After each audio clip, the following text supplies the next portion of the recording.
Yeah, tomorrow's another step. We need to finish strong and try to get that third seed, and we're excited about it. Yeah, absolutely. Talk to me about this. You're a basketball guy. Of course, Jackie Robinson's baseball, but what is the continued legacy of his that lives on today? Maybe even for you. I just think the opportunity to do what we're doing today is because of him. A pioneer, someone that stood up for what he believed in and didn't let anybody change that. It takes a strong-minded person to be able to do something like that, and there's not enough good things you can say about him.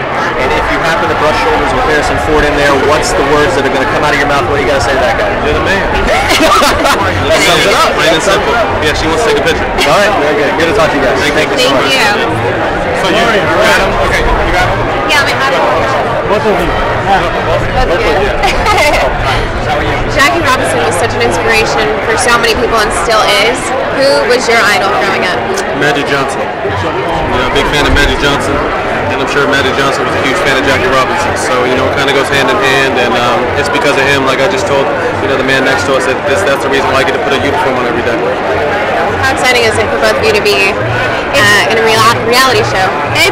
It's really exciting. We have kids who play basketball and who play sports, and so someone like Jackie Robinson, who is an American hero, really paved the way for our kids and for us to be able to do that.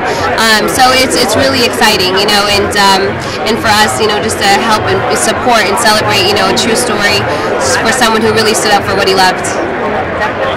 Now, do you have any teams you think that will be the best matchup going into the playoffs? No, we just worry about ourselves. We want to be healthy and playing good basketball. We feel like we can beat anybody, so we're excited. As long as we stay healthy, we'll be all right.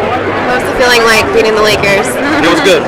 To be a former Laker and now be a Clipper, and to kind of change roles. To see the Lakers down and the Clippers doing well, it's a change, but it's something we worked hard for, and we're excited about it.